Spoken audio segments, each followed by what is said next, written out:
Japan దేశపు ప్రజలు కావచ్చు, వాళ్ళ లైఫ్ స్టైల్ కావచ్చు, అన్ని దేశాలతో పోల్చుకుంటే చాలా విభిన్నంగాను, ప్రత్యేకంగాను కనిపించడానికి గల కారణం వాళ్ళ జీవితపు అలవాట్లు. ఈ వీడియోలో జపాన్‌లో కనిపించే కొన్ని ఉపయోగకరమైన అలవాట్లను మన జీవితానికి ఎలా అన్వయించుకోవాలో తెలుసుకుందాం. ముఖ్యంగా ఈ వీడియో చివర్లో డబ్బు గురించి చెప్పే కొన్ని అలవాట్ల గురించి మీరు తెలుసుకుంటే మీ ఆలోచన విధానం చాలా వరకు మారుతుంది. బరువు తగ్గడానికి మీరు ఎన్నో రకాల డైటింగ్ విధానాల్ని ట్రై చేశారు. అయినప్పటికీ మీకు ఫలితం కనిపించలేదా? ప్రతిరోజు జిమ్‌కి వెళ్ళాలని అనుకుంటున్నారు. కానీ కొన్ని రోజులకే ఆపేస్తున్నారా? అయితే ఒకసారి ఈ జపనీస్ జీవనశైలిని గమనించండి. ఎందుకంటే అక్కడ ఆరోగ్యం, శరీర ఫిట్‌నెస్, డబ్బు విషయంలో పెద్ద పెద్ద రహస్యాల కంటే కూడా ప్రతిరోజు పాటించే చిన్న చిన్న అలవాట్లకే ఎక్కువ ప్రాధాన్యం ఇస్తారు. కడుపు నిండేంత వరకు కాకుండా సరిపడేంత వరకు మాత్రమే తినడం. జపనీస్ ఆహారపు సంస్కృతిలో కనిపించే ఆలోచనల్లో ఒకటి హరా హచిబు. సాధారణంగా దీన్ని కడుపు 80% నిండినప్పుడు తినడం ఆపేయాలి అని వివరిస్తారు. మనలో చాలా మంది ఎలా తింటాం? ఇంకొంచెం ఉంది కదా అని మొత్తం తినేస్తాం. కడుపు నిండిపోయే వరకు తింటాం. కానీ తింటున్నప్పుడు మన శరీరం ఇచ్చే సంకేతాలను గమనించడం చాలా ముఖ్యం. ఈసారి ఒక చిన్న ప్రయోగాన్ని చేయండి. మీరు తింటున్నప్పుడు మీరు తినే వేగాన్ని తగ్గించండి. తక్కువగా తినడం మాత్రమే కాదు, తెలివిగా తినడం కూడా అంతే ముఖ్యం. మనం తినే ఆహార పదార్థాల్లో ఎక్కువగా పోషక విలువలు ఉండేలాగా చూసుకోవాలి. జపనీస్ ఆహారంలో చేపలు, కూరగాయలు, సోయా ఆధారిత ఆహారాలు, అలాగే అన్నము మరియు సూప్తో పాటు వివిధ రకాల పదార్థాలు కూడా సాంప్రదాయంగా కనిపిస్తూ ఉంటాయి. ఇక్కడ మనం నేర్చుకోవాల్సిన విషయం, ప్రతిరోజు మనం తినే ఆహారం వైవిధ్యంగా ఉండేలాగా చూసుకోవాలి. అంటే సరిపడినంత ధాన్యాలు, కూరగాయలు, అవసరానికి తగినంత కొవ్వు, సూపు లేదా ఇతర ద్రవ పదార్థాలు, అలాగే కొన్ని పండ్లు, కొన్ని రకాల ఆరోగ్యకరమైన కొవ్వులు. అంటే ప్రతిరోజు మనం ఏం తినాలి అనే దానికంటే కూడా మన ప్లేట్ ఎలా ఉండాలి అనే ఆలోచన చాలా ముఖ్యం. చిన్న ప్లేట్, చిన్న పోర్షన్. జపనీస్ ఆహారంలో ఒకేసారి పెద్ద పాత్రలో ఒకే వంటకాన్ని వండి పెట్టడం కంటే కూడా చిన్న చిన్న పాత్రల్లో రకరకాల ఆహార పదార్థాలను ఉంచి వడ్డించడం అనేది వాళ్ళ ఆహార సాంప్రదాయంలో ఒక భాగంగా కనిపిస్తుంది. దీనివల్ల ఒక ప్రయోజనం ఏంటి అంటే మనకి పోర్షన్ సైజ్ మీద ఒక అవగాహన అనేది పెరుగుతుంది. ఒకేసారి పెద్ద ప్లేట్లో ఎక్కువగా వడ్డించుకోవడానికి బదులుగా ఒక చిన్న ప్లేట్ను తీసుకొని తక్కువగా వడ్డించడం అలవాటు చేసుకుంటాం. మన రోజువారీ జీవితంలో మూమెంట్స్ ఎలా ఉండాలి అంటే ఫిట్గా ఉండడం కోసం ప్రతిరోజు తప్పనిసరిగా జిమ్కి వెళ్ళాలి, గంటల కొద్దీ వ్యాయామం చేయాలి అనే విషయాలు పెద్దగా అవసరం లేదు అని జపాన్ జీవనశైలిలో ఒక ముఖ్యమైన అంశంగా మనకు తెలియజేస్తుంది. నడవడము, మెట్లెక్కడము, నడక ద్వారా ప్రయాణాలు చేయడము, ప్రతిరోజు చేసే పనుల్లో శారీరక కదలికలు ఇవన్నీ కలిపి మన బాడీ యాక్టివిటీని పెంచుతాయి. ప్రతిరోజు 1 గంట ఖచ్చితంగా ఎక్సర్సైజ్ చేయాలి అనే ఒక పెద్ద టార్గెట్ని ఒకేసారి తీసుకోవడానికి బదులుగా ప్రతిరోజు కొంతసేపు నడవాలి. సాధ్యమైనప్పుడు మెట్లను ఎక్కువగా ఉపయోగించడం, ఎక్కువసేపు కదలకుండా కూర్చుంటే మధ్య మధ్యలో లేచి కదలడం, ఇలాంటి చిన్న చిన్న విషయాలకి ఎక్కువగా ప్రాధాన్యం ఇస్తే సరిపోతుంది. జపాన్లో టీ తాగడం అనేది ఒక ముఖ్యమైన విషయం. అక్కడ వారు ఎక్కువగా గ్రీన్ టీని తాగుతూ ఉంటారు. గ్రీన్ టీలో ఎక్కువగా యాంటీ ఆక్సిడెంట్స్ ఉంటాయి. అయితే ఇక్కడ గుర్తుంచుకోవాల్సిన విషయం ఏంటి అంటే గ్రీన్ టీని ప్రతిరోజు తాగడం వల్ల బరువు తగ్గుతాం అనేది నిజం కాదు. గ్రీన్ టీని తీసుకోవడం అనేది ఒక మంచి జీవన శైలికి గుర్తుగా ఉంటుందని మాత్రమే వాళ్ళు టీ తాగడం అనే ఒక అలవాటుని పాటిస్తూ ఉంటారు.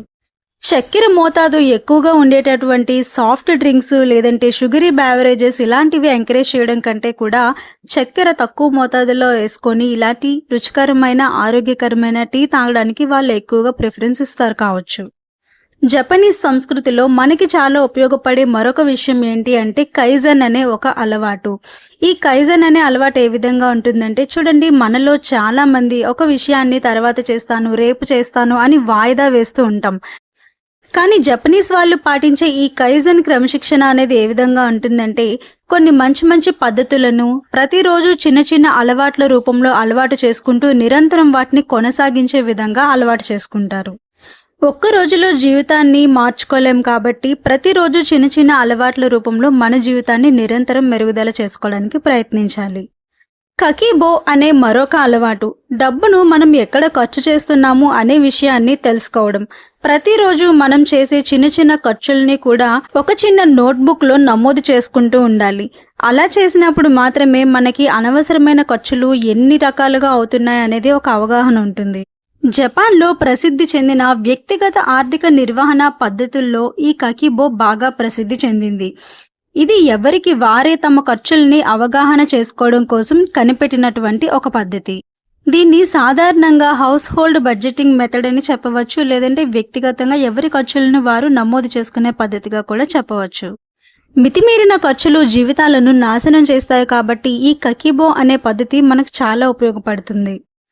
ప్రతి నెల నా దగ్గరికి ఎంత డబ్బు వస్తుంది, ఖచ్చితంగా చేయవలసిన ఖర్చులు ఏమేమి ఉన్నాయి, అనవసరంగా ఎంత ఖర్చు చేస్తున్నాను, అలాగే ప్రతి నెల ఎంత డబ్బును సేవ్ చేస్తున్నాను అనే ప్రతి విషయాన్ని కూడా ఒక రికార్డ్ రూపంలో నమోదు చేసుకోవడం. రిచ్గా ఉండడం అంటే కేవలం మన బ్యాంక్ అకౌంట్లో పెద్ద మొత్తంలో ఎక్కువ డబ్బును సేవ్ చేసుకోవడం మాత్రమే కాదు. మన ఆరోగ్యం, సమయం, ఆర్థిక పరిస్థితి, అలాగే మనశ్శాంతి, ఈ నాలుగింటిని మనం సరిగ్గా బ్యాలెన్స్ చేయగలిగినప్పుడే మనం రిచ్గా ఉన్నామని అర్థం. జపాన్తో అనుసంధానించి ప్రపంచవ్యాప్తంగా ప్రసిద్ధి చెందిన మరొక ముఖ్యమైన అలవాటు ఇకిగై. సులభంగా అర్థమయ్యేలాగా చెప్పాలి అంటే మన జీవితానికి ఏదో ఒక అర్థాన్నిచ్చే పని మాత్రమే చేయడం.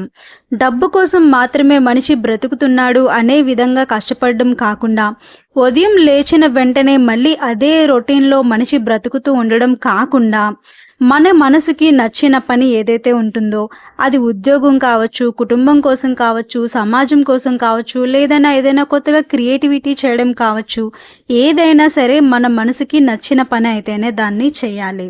ఎందుకంటే మనం బ్రతకడం కోసం ఏ పనినైతే చేస్తున్నామో అది ఖచ్చితంగా మన లైఫ్ స్టైల్ మీద కూడా ప్రభావం చూపిస్తుంది అని జపనీస్ వాళ్ళు ఎక్కువగా నమ్ముతారు. ఈ వీడియోలో మనం చాలా విషయాలు మాట్లాడుకున్నాం, కానీ ముఖ్యంగా 3 విషయాలు మాత్రం మీ జీవితాన్ని, మీ తలరాతను మార్చగలవు. అందులో ఒకటి, మీరు ఏం తిన్నా కూడా 80% మీ కడుపు నిండింది అనగానే ఇంకా తినడం ఆపేయడం. రెండవది, మీరు చేసే ప్రతి ఖర్చుకి సంబంధించిన వివరాలన్నింటినీ కూడా ఒక రికార్డ్ రూపంలో నమోదు చేసుకోవడం. ఇలా చేయడం వల్ల మీ డబ్బు ఎక్కడ వృధా అవుతుంది అనే విషయాన్ని మీరు ఈజీగా ఐడెంటిఫై చేయగలుగుతారు.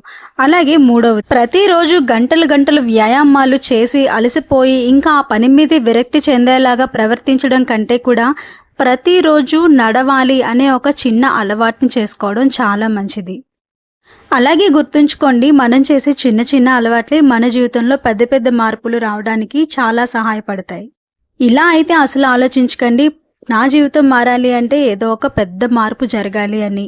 పెద్ద మార్పు కోసం ఎదురు చూస్తూ కూర్చోకండి. ప్రతిరోజు చిన్న చిన్న అలవాట్లని నిరంతరం కొనసాగిస్తూ వెళ్ళండి, మీ జీవితం ఖచ్చితంగా మారుతుంది. నిజంగానే జపాన్ సంస్కృతిలో మనం నేర్చుకోవాల్సిన క్రమశిక్షణ అలవాట్లు చాలా ఉన్నాయి. మనం ఈ వీడియోలో కొన్నింటిని మాత్రమే తెలుసుకునే ప్రయత్నం చేశాం. ఈ వీడియో మీకు ఎలా అనిపించిందో తప్పకుండా కామెంట్ చేయండి. అలాగే ఇలాంటి వీడియోలు ఇంకా కావాలి అనుకున్నా కూడా కామెంట్ చేయండి. పార్ట్ 2 చేద్దాం ఇదే వీడియో మీద. వీడియో నచ్చితే లైక్ చేయండి. మరిన్ని ఇన్ఫర్మేషన్ వీడియోస్ కోసం మన ఛానల్ని తప్పకుండా సబ్స్క్రైబ్ చేసుకోండి. Thank you so much for watching.